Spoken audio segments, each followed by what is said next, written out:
Hello everyone, welcome back to online study on.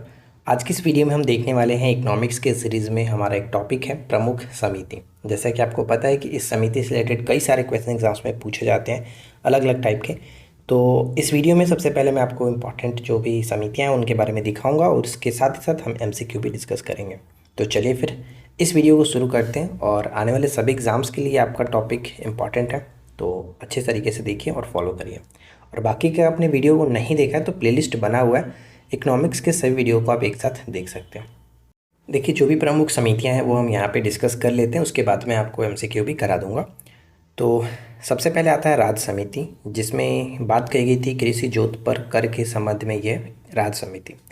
Bhagwati समिति कई बार पूछा जाता है, इसको याद रखिएगा। भगवती समिति का संबंध हो जाता है बेरोजगारी, ठीक है। वाचु समिति याद रखना, इंपॉर्टेंट रहेगा। वाचु समिति प्रत्यक्ष कर से, जबकि LK झा समिति अप्रत्यक्ष कर से, ठीक है। वाचु समिति प्रत्यक्ष कर और LK झा समिति जो कि अप्रत्यक्ष कर से रिलेटेड था। इसके साथ साथ अगर हम बात करें स्वामीनाथन समिति जो बना था, वह है जनसंख्या नीति पर। ध्यान रखना है कि स्वामीनाथन समिति जनसंख्या नीति। भूतलिंगम जो समिति है वो मजदूरी, आय और कीमतों से रिलेटेड था। दंतेवाला समिति को याद रखिएगा, बेरोजगारी के अनुमान से रिलेटेड था। सुखमय चक्रवर्ती समिति मौद्रिक प्रणाली पर पुनर्विचार के लिए गठन किया गया था। सरकारिया समिति, ये अब तक का सबसे महत्वपूर्ण रहेगा आपका। सरकारिया समिति जो कि केंद्र राज्य संबंध के लिए किया गया था 1983 में। वैद्यनाथन समिति सिंचाई के पानी से संबंधित। हजारी समिति का हो जाता है औद्योगिक नीति से रिलेटेड था। दत्त समिति औद्योगिक लाइसेंसिंग से, ये भी कई बार रिपीट हुआ है, इसको भी याद रखिए। साथ साथ महालुनवी समिति तो आपको पता ही है, राष्ट्रीय आय से जुड़ा हुआ है। राजा चल्लैया समिति का संबंध हो जाता है कर सुधार। जैसे वाचु समिति हमने देखा था प्रत्यक्ष कर, LK झा समिति अप्रत्यक्ष कर, और राजा चल्लैया समिति का संबंध हो जाता है कर सुधार, यानी इसमें दोनों आता है, प्रत्यक्ष और अप्रत्यक्ष दोनों, ठीक है। इसके बाद नेक्स्ट पॉइंट आता है हमारा कि खुसरो समिति। तो खुसरो समिति याद रखना है कि कृषि साख से रिलेटेड था। खुसरो समिति कृषि साख। कोईपुरिया समिति का संबंध होगा बैंक सेवा सुधार से। कोईपुरिया समिति बैंक सेवा सुधार। नरसिम्हन समिति हो जाता है वित्तीय बैंकिंग सुधार से। जानकी रमन समिति प्रतिभूति घोटाला। रेखी समिति अप्रत्यक्ष कर, ठीक है। जैसे LK झा समिति अप्रत्यक्ष कर, उसी तरह से यहाँ पे रेखी समिति भी अप्रत्यक्ष कर, वाचु समिति प्रत्यक्ष कर, राजा चल्लैया समिति का संबंध दोनों से हो जाता है, राइट। चलिए आगे देखते हैं। इसके बाद आता है रंगराजन समिति भुगतान संतुलन। मल्होत्रा समिति की बात करें तो बीमा क्षेत्र में सुधार। सेनगुप्ता समिति का संबंध शिक्षित बेरोजगारी। डॉक्टर विजय केलकर समिति प्राकृतिक गैस मूल्य से। भंडारी समिति याद रखिएगा, ये रिपीट होता रहता है। तो भंडारी समिति का संबंध हो जाएगा किससे? क्षेत्रीय ग्रामीण बैंकों के पुनर्संरचना से। सुंदरराजन समिति खनिज तेल में सुधार से संबंधित था, इसके बाद ज़्यादा इसमें इम्पॉर्टेंट अब कुछ नहीं है, जो ज़्यादातर पूछा था वो हमने देख लिया। दीपक पारिक समिति, यहाँ पे आप थोड़ा सा देख लीजिएगा। दीपक पारिक समिति का संबंध आधारिक संरचना के वित्तीय मामले में सुझाव देने हेतु इसका गठन किया गया था। तो अब चलिए हम आपको MCQ कराते हैं, और जो भी एग्ज़ाम्स में अब तक पूछे जा चुके हैं अलग अलग एग्ज़ाम्स में, उन सभी को मैंने इकट्ठा करके एक जगह रख दिया है ताकि आप सभी को अच्छे से रिवीजन कर सकें। तो चलिए फिर शुरू करते हैं। देखिए, सबसे पहला प्रश्न ये बनता है कि चल्लैया समिति किस क्षेत्र में जाँच हेतु गठित की गई थी। तो राजा चल्लैया समिति का संबंध हमने क्या देखा था, दोनों मिलाकर के हो जाता है, यानी कर सुधार से संबंधित उपरोक्त दोनों, यानी प्रत्यक्ष और अप्रत्यक्ष दोनों। रेखी समिति गठित की गई थी किसके लिए? तो अगर आपने ऊपर वाले जो भी चीज़ें मैंने आपको बताया, अगर आप ध्यान से सुने होंगे तो सब कुछ यहाँ पे आसानी से आप आंसर कर सकते हैं। तो आप खुद से जांच कर लीजिए कितना ध्यान से आप सुने हैं, कितना अच्छे क्वेश्चंस कर सकते हैं। तो रेखी समिति का संबंध क्या देखा था हमने? रेखी समिति हो जाता है अप्रत्यक्ष कर, ठीक है। अप्रत्यक्ष कर में सुधार के लिए तो ऑप्शन यहाँ पे हम B को टिक करेंगे। भंडारी समिति ने निम्नलिखित में किसके संबंध में अपनी सिफारिशें प्रस्तुत की थी? भंडारी समिति। तो भंडारी समिति का संबंध हो जाता है क्षेत्रीय ग्रामीण बैंकों की पुनर्संरचना। ऑप्शन C को टिक करेंगे। अगला प्रश्न, निम्नलिखित समितियों में से किसके द्वारा वित्तीय समावेशन पर अपनी संस्तुतियाँ दी गई थी? वित्तीय समावेशन पर अपनी संस्तुतियाँ दी गई थी किसके द्वारा? राकेश मोहन समिति, राकेश मोहन समिति। अगर आपको ये वीडियो अच्छा लगे तो प्लीज़ वीडियो को लाइक और शेयर ज़रूर करिएगा। चैनल पे पहली बार है सब्सक्राइब कर लीजिए ताकि इस तरह की डेली वीडियो की नोटिफिकेशन आपको मिलती रहे और आप हमेशा अपडेट रहें। निम्न में से कौन सी समिति भारत में निर्धनता के अनुमानों से संबंधित रही है? अनुमानों से संबंधित रही है तो सुरेश तेंदुलकर समिति यहाँ पे बिल्कुल सही आंसर बन जाता है, सुरेश तेंदुलकर समिति। 1994 में जनसंख्या नीति के लिए किस समिति का गठन किया गया था? तो बताइए, सब कुछ आपको ऊपर बताया गया। जनसंख्या नीति, तो जनसंख्या नीति हमने देखा था स्वामीनाथन समिति, तो करेक्ट आंसर ऑप्शन ए हो जाता है। आगे बढ़ते हैं। निम्नलिखित में से कौन सा आयोग या समिति केंद्र राज्य संबंधों से संबंधित नहीं था? ध्यान दीजिएगा, नहीं था।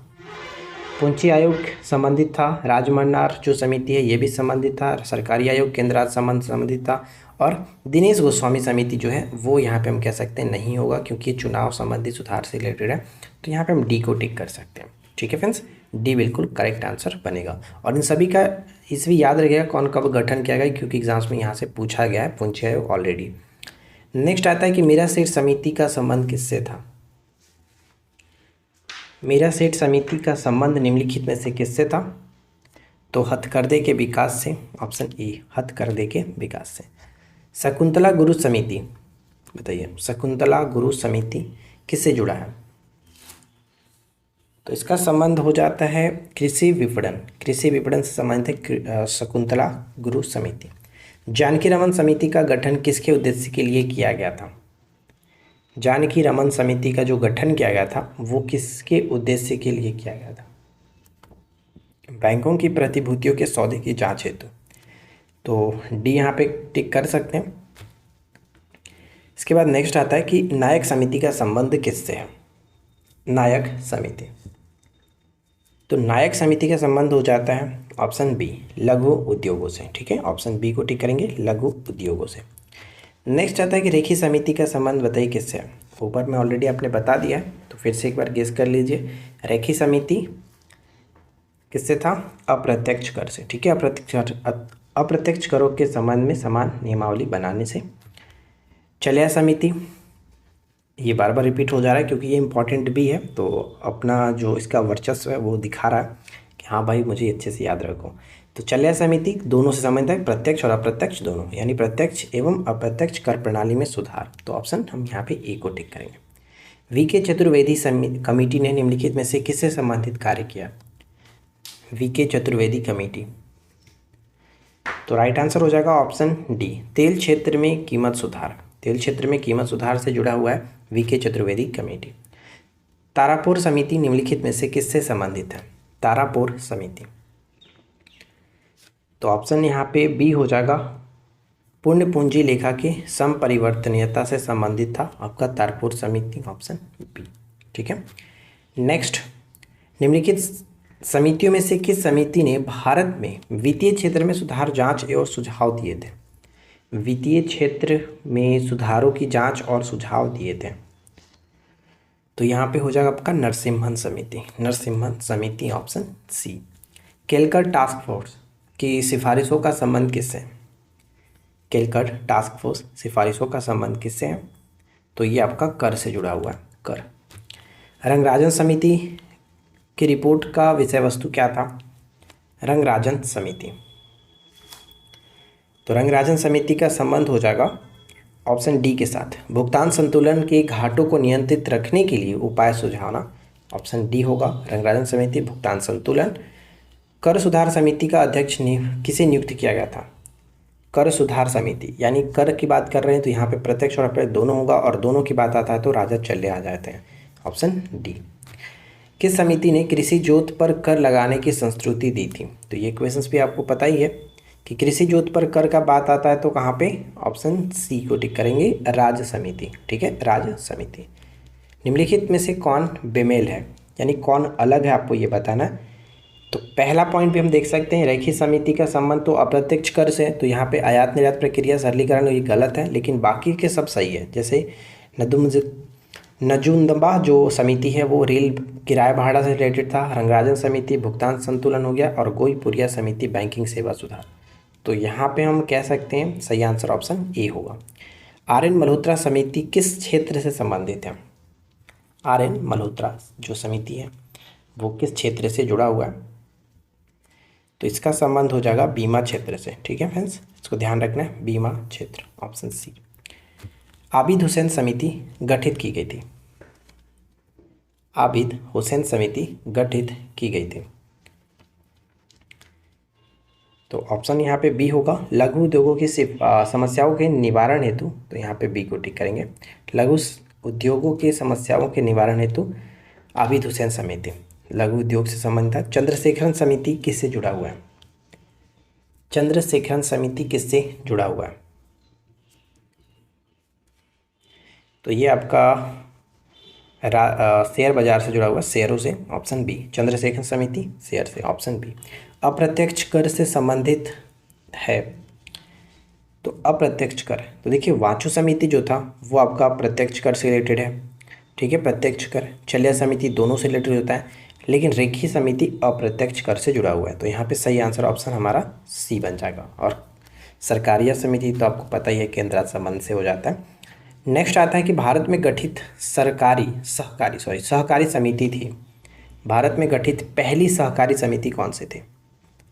पहली सहकारी समिति के रूप में हम देखते हैं साख समितियां, ऑप्शन ए। नरसिम्हन रिपोर्ट का संबंध किसके पुनर्गठन से है? नरसिम्हन रिपोर्ट का संबंध जो होता है वो बैंकिंग संस्थान से, बैंकिंग संस्थान, ऑप्शन सी। ज्ञान प्रकाश समिति का संबंध निम्नलिखित में से किससे है? ज्ञान प्रकाश समिति का संबंध निम्नलिखित में से किससे है? तो ऑप्शन सी, चीनी घोटाला। ठीक है, चीनी घोटाला, ऑप्शन सी को टिक करेंगे। अगला प्रश्न आता है कि सुंदरराजन समिति का संबंध किससे है? सुंदरराजन समिति का संबंध किससे है? तो पेट्रोलियम से, सुंदरराजन समिति पेट्रोलियम से, जबकि चंद्रशेखरन जो कि किससे था? शेयर से। अप्रत्यक्ष कर से संबंधित नहीं है, ध्यान दीजिएगा, नहीं है। एल के झा अप्रत्यक्ष कर से ही है। वांचो समिति का संबंध प्रत्यक्ष कर से होगा, तो ये पॉइंट हमारा कट जाएगा और ऑप्शन बी हमारा सही आंसर होगा। रेखी समिति भी अप्रत्यक्ष कर से ही है, तो वांचो समिति प्रत्यक्ष है, तो इसको याद रखना इंपॉर्टेंट हो जाता है।